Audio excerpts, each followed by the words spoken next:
ओम अज्ञानतिमिरान्धस्य ज्ञानाञ्जनशलाकयः चक्षुरुन्मीलितं येन तस्मै श्री गुरुवे नमः। हरे कृष्णा। आज गीता श्रृंखला के 38वें सत्र में आप सभी भक्तों का हार्दिक स्वागत है। आज हम श्रीमद् भगवद गीता के दूसरे अध्याय के श्लोक क्रमांक 9 का अध्ययन करेंगे। श्लोक इस प्रकार है। संजय उवाच एवमुक्त्वा ऋषिकेश गुडाकेश परन्तपः न योच्य इति गोविंद मुक्त्वा तूष्णी बभूवः।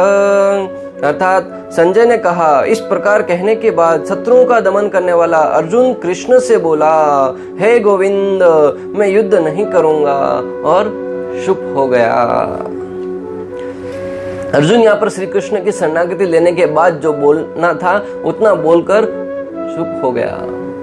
हमने गत सत्रों से पढ़ते आ रहे हैं कि किस प्रकार अर्जुन है वो पिछले श्लोक क्रमांक 7 में भगवान श्री कृष्ण की पूर्ण शरणागति ले चुका है और कृष्ण से कहने लगा कि मैं अपनी शक्ति से, अपने सामर्थ्य से कुछ नहीं कर सकता, मैं कर्पण दुर्बलता के कारण हीन भावनाओं को प्राप्त हो रहा हूँ, इसलिए अभी आपके शरणों में शरणागति प्राप्त करता हूँ और आपसे निवेदन करता हूँ कि जो मेरे लिए श्रेयस्कर हो वह बताइए। और उसके अगले श्लोक में, अभी श्लोक क्रमांक 8 और 9वें श्लोक में आकर कह रहे हैं कि हे कृष्ण, मैं युद्ध नहीं करूंगा, और इतना कहते ही चुप हो गया। आचार्यगण कहते हैं कि अर्जुन ने अभी तक जो अपनी मनगढ़ंत तरीके से, अपनी बुद्धि से जो कुछ सीखा था, समझा था, जो बोलना था वो बोल गया, और अभी भगवान की शरणागति लेने के उपरांत मात्र और मात्र भगवान से कहने लगा कि आप बोलिए और मैं सुनूंगा।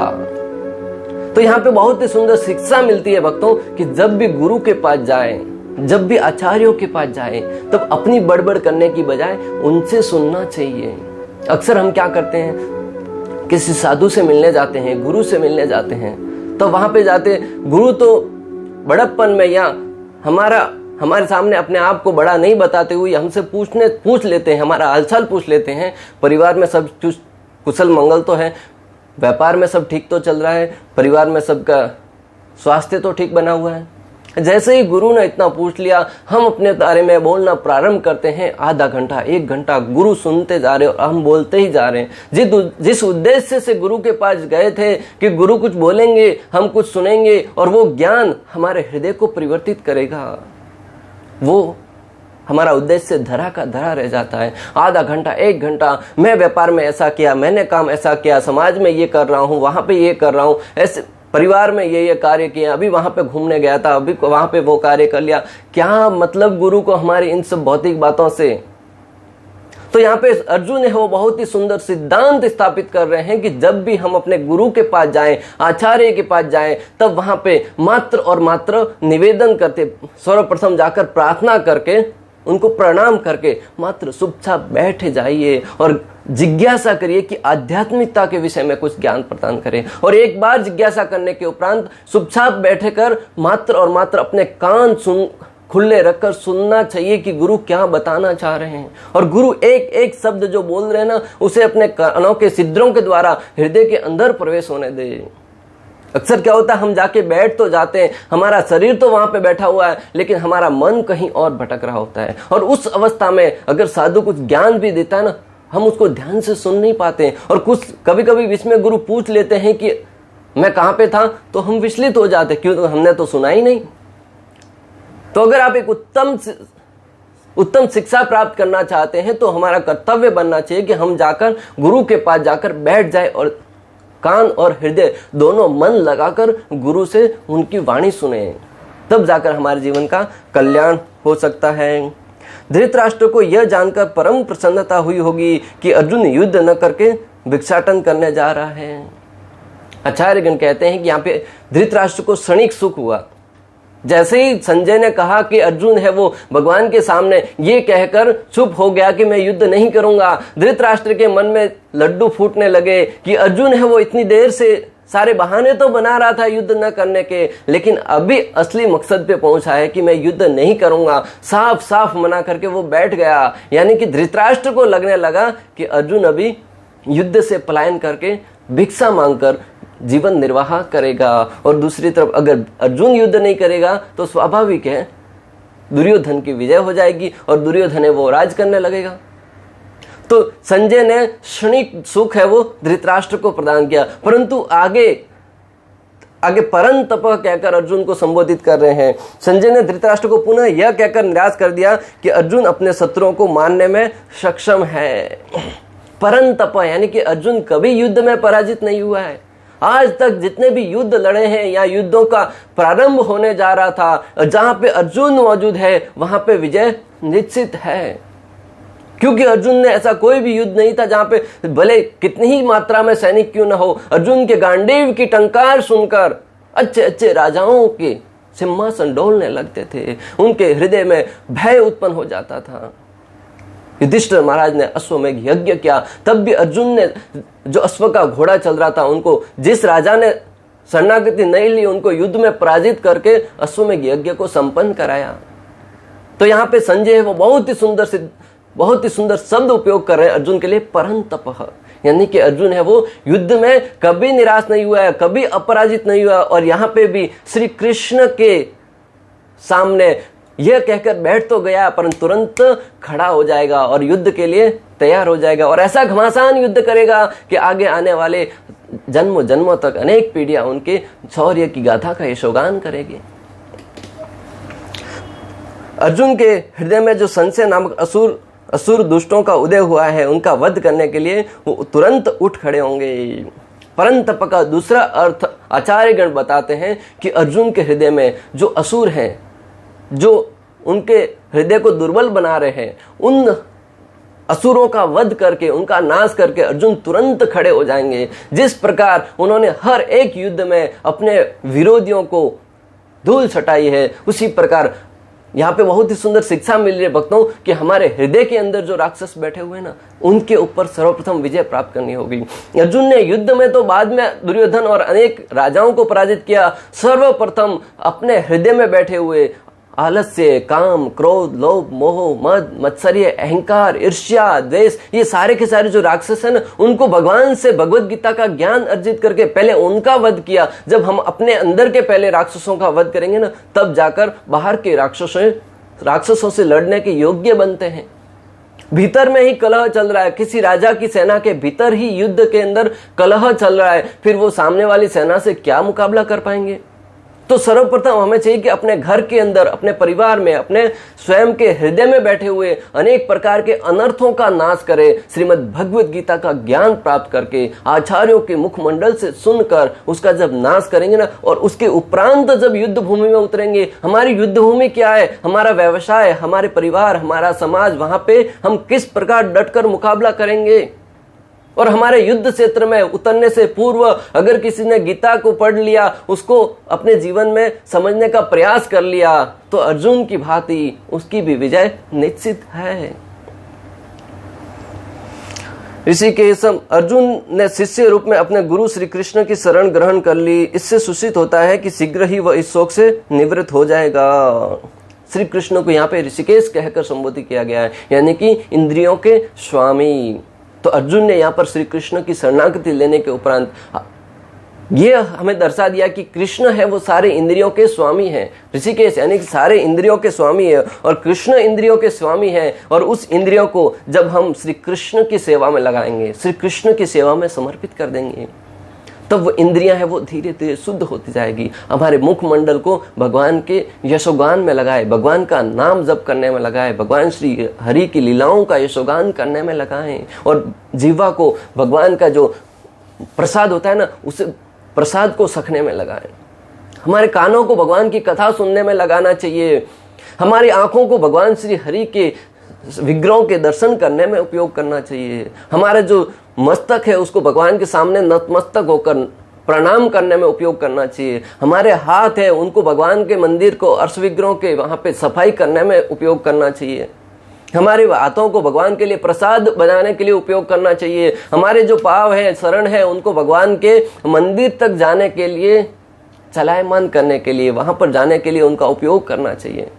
हमारे उदर को भगवान का उचिष्ट प्रसाद स्वीकार करने में उपयोग करना चाहिए। इस प्रकार शरीर का एक एक अंग है वो भगवान की सेवा में जब लग जाएगा, तब हमारी इंद्रियां है वो स्वच्छ हो जाएगी, शुद्ध हो जाएगी। हम अपने इंद्रिय भोग से उस विषय को हटाकर जब भगवान की सेवा में संलग्न कर देंगे ना उस इंद्रियों को, तो स्वाभाविक है, निश्चित है कि हमारा जीवन है वो परिवर्तित हो जाएगा। तो अर्जुन है वो यहाँ पे श्री कृष्ण को ऋषिकेश कहकर ये बताना चाह रहे हैं कि आप इंद्रियों के स्वामी हैं और मेरी इंद्रियां जो कर्पण दुर्बलता को प्राप्त हो रही है अपने स्वार्थ को मद्देनजर रखते हुए, इसलिए आप इंद्रियों के स्वामी होने के नाते उस इंद्रियों को शुद्ध कर दीजिए ताकि मैं युद्ध के लिए पुनः खड़ा हो सकूं। जब मनुष्य कृष्ण भावनामृत को स्वीकार करता है तब धृतराष्ट्र की रूपी अंधकार या अज्ञान का हर्ष भंग होकर वह ज्ञान रूपी प्रकाश में प्रवेश करता है। जब व्यक्ति कृष्ण भावनामृत को स्वीकार करता है ना, तो जिस प्रकार धृतराष्ट्र का हर्ष भंग हुआ ये सुनकर कि अर्जुन है वो पुनः युद्ध के लिए खड़े हो जाएंगे, उसने क्षणिक सुख तो हुआ, कुछ क्षण के लिए उसको लगा कि हाँ अर्जुन युद्ध नहीं करेगा और दुर्योधन की विजय हो जाएगी, परंतु दूसरे ही क्षण जैसे ही संजय ने कहा कि परंतपः, यानी कि अर्जुन तुरंत युद्ध के लिए खड़े हो जाएंगे, तुरंत धृतराष्ट्र का हर्ष था वो भंग हो गया।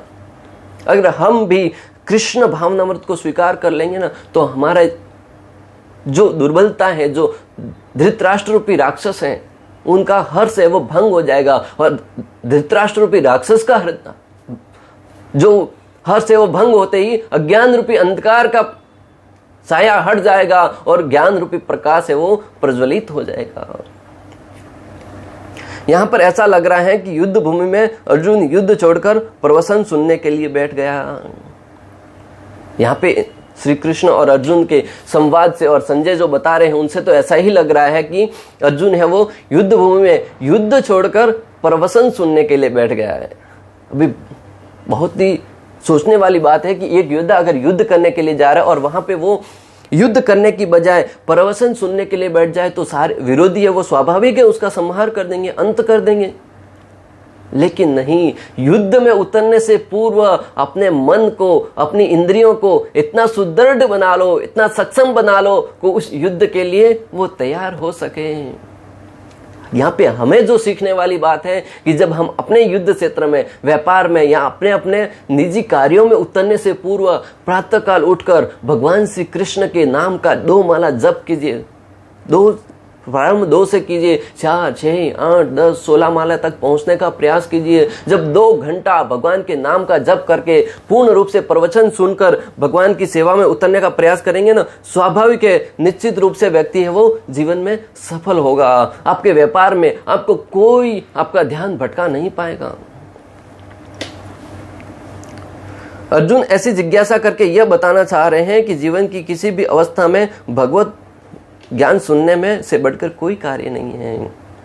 अर्जुन युद्ध भूमि जैसे क्षेत्र में भी ज्ञान सुनने के लिए तत्पर है और ये जिज्ञासा करके अर्जुन हमें बताना चाह रहे हैं कि जो भगवत ज्ञान है, भगवत कथा है, उसे सुनने से बढ़कर कोई कार्य नहीं होना चाहिए। जीवन में हम अनेक प्रकार के बड़बड़ करते रहते हैं, पूरा दिन व्यर्थ की बातें करते रहते हैं, परंतु यहाँ पे शिक्षा लेने वाली बात यह है कि जीवन में भगवत कथा सुनने से बढ़कर कोई कार्य नहीं है। अर्जुन युद्ध भूमि में बैठकर भगवत कथा सुनने के लिए बैठ गया। हम तो पूरे दिन ऐसे ही बैठे हुए हैं, तो हमें कम से कम दिन में आधा घंटा, 1 घंटा भगवत कथा सुनने के लिए समय निकालना होगा, निकालना चाहिए। युद्ध क्षेत्र में किस प्रकार भगवत कथा सुनी जाए, इसके कुछ दृष्टांत हम के माध्यम से समझने का प्रयास करेंगे कि युद्ध भूमि में भी ऐसी अनेक प्रकार की कथाओं को सुना जा सकता है।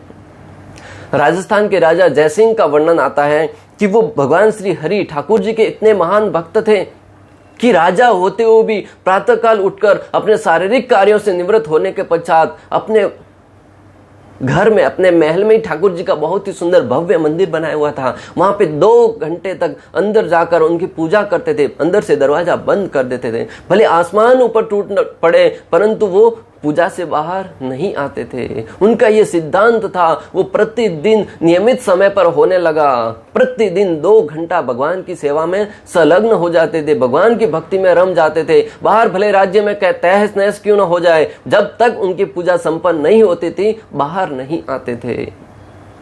भक्तों, जिस अच्छे कार्य के लिए हम कभी कार्य करते हैं ना, हमारे विरोधी हैं उसका फायदा उठाने का प्रयास करते हैं। राजा जयसिंह के साथ भी ऐसा ही हुआ। जब जैसे वो प्रातःकाल भगवान की पूजा के लिए समय देते थे, उनके विरोधियों को इसके विषय में ज्ञात हुआ कि राजा प्रातःकाल 2 घंटे के लिए मंदिर में चले जाते हैं और वहां पे कुछ भी हो जाए वो बाहर नहीं आते हैं। इस बात का फायदा उठाकर उनके विरोधी हैं, उन्होंने उस समय पर आक्रमण करने का निश्चय कर लिया। गिरने की भी कुछ हद होती है, परंतु राजा जयसिंह इतने शक्तिशाली थे कि उनके सामने कोई टिक नहीं पाता था। इस कारण उन्हें इस अनर्थ भरे कार्य को करने के लिए अंजाम देना पड़ा। उनके विरोधियों ने यह विचार विमर्श करके प्लानिंग करके आक्रमण कर दिया।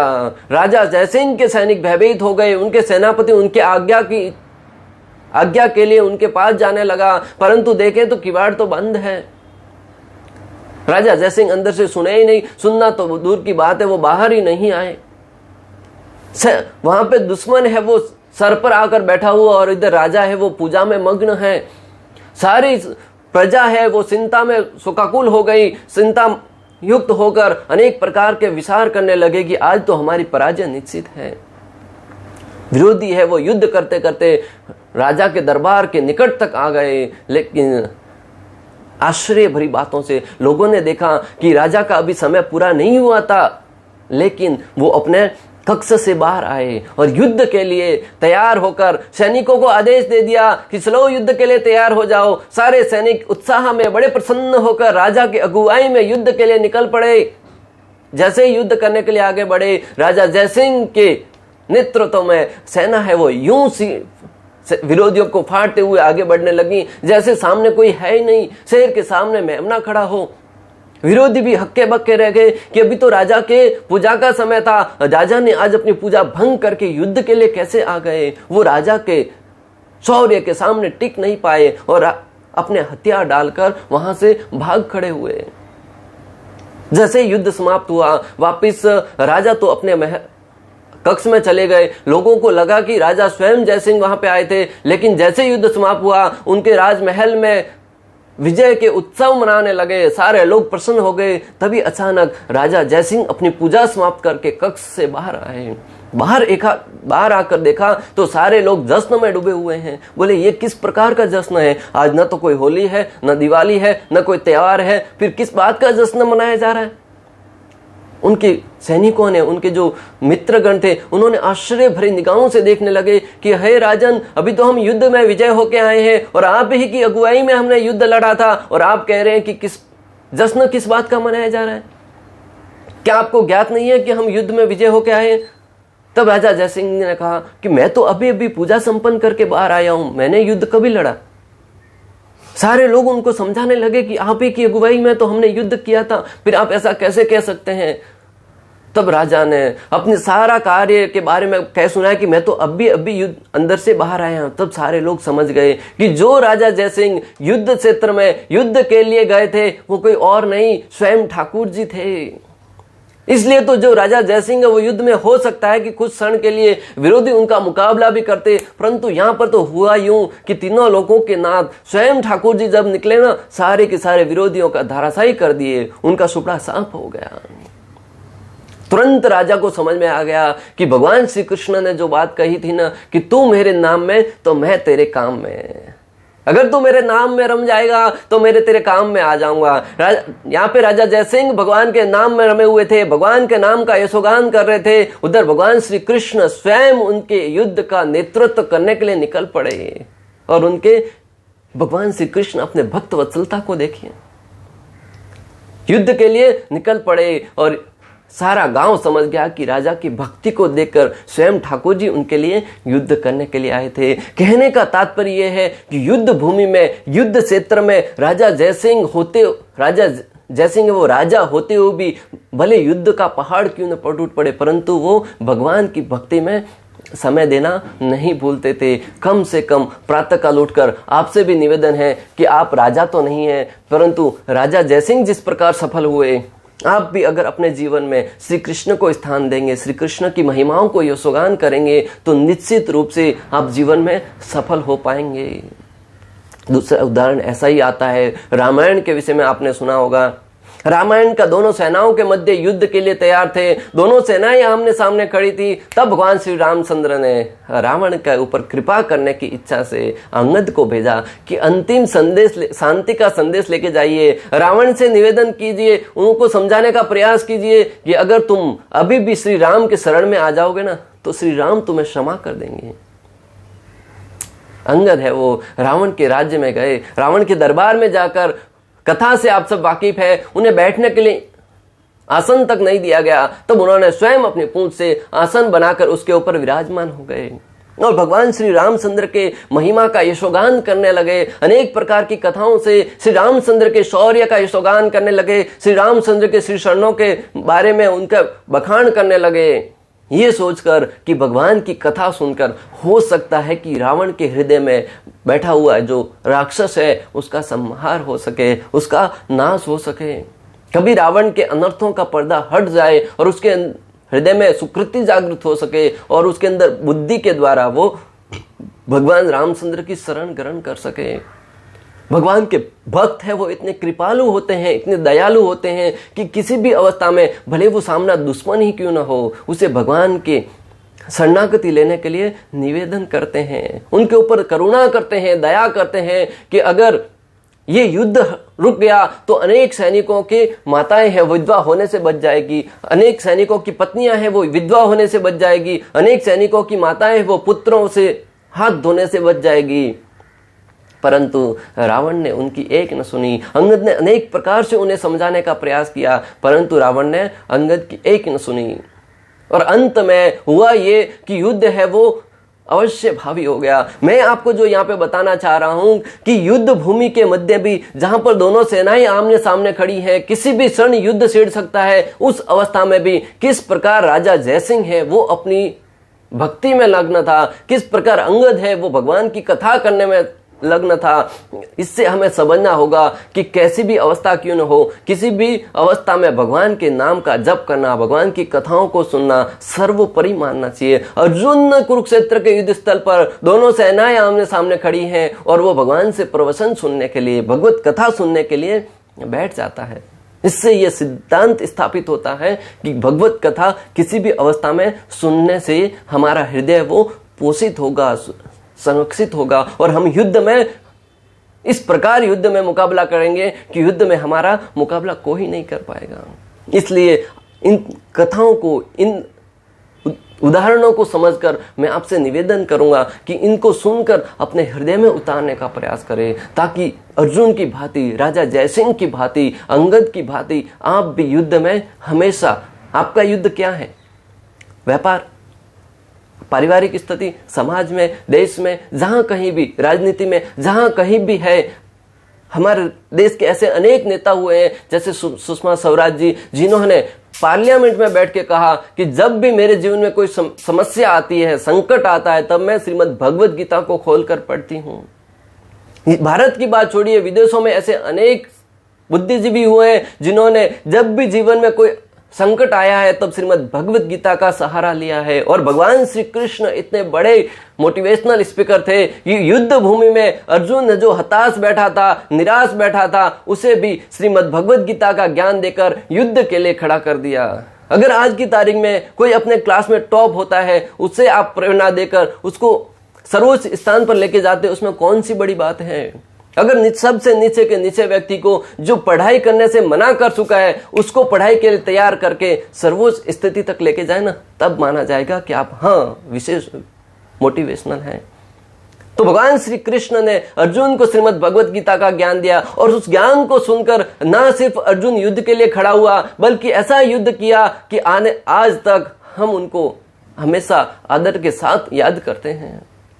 तो इस प्रकार आज श्रीमद् भगवत गीता के दूसरे अध्याय के श्लोक क्रमांक 9 में हमने समझा कि किस प्रकार संजय बता रहे हैं धृतराष्ट्र को कि सर्वप्रथम अर्जुन है वो भगवान के सामने ये कहकर चुप हो गया कि मैं युद्ध नहीं करूंगा। उसके उपरांत संजय ने अर्जुन के लिए परंतप शब्द का प्रयोग किया, यानी कि अर्जुन किसी भी क्षण युद्ध के लिए तैयार हो सकता है, क्योंकि सामने स्वयं ऋषिकेश जो इंद्रियों के स्वामी हैं, श्री कृष्ण खड़े हैं। और कृष्ण की मंद मंद मुस्कुराहट देखकर अगले श्लोक में हम पढ़ेंगे कि किस प्रकार अर्जुन की ऐसी बातों को सुनकर श्री कृष्ण मुस्कुराने लगते हैं। संजय बताएंगे कि श्री कृष्ण हंसते हुए ये शब्द कहते हैं। क्या कहेंगे वो उसके अगले श्लोक में पढ़ेंगे, परंतु अगले श्लोक में श्री कृष्ण की मुस्कुराहट के विषय में हम वर्णन करेंगे। इस प्रकार श्लोक क्रमांक 9 का भक्ति वेदांत तात्पर्य पूर्ण हुआ। अंत तक हमारे साथ बने रहने के लिए आप सभी का हृदय पूर्वक प्रेम पूर्वक बहुत बहुत धन्यवाद। श्रील प्रभुपाद की जय। श्री श्री राधा गोपीनाथ भगवान की जय। श्रीमद् भगवद गीता की जय। श्यावर रामचंद्र भगवान की जय। हरे कृष्णा कृष्ण कृष्ण हरे हरे, हरे राम राम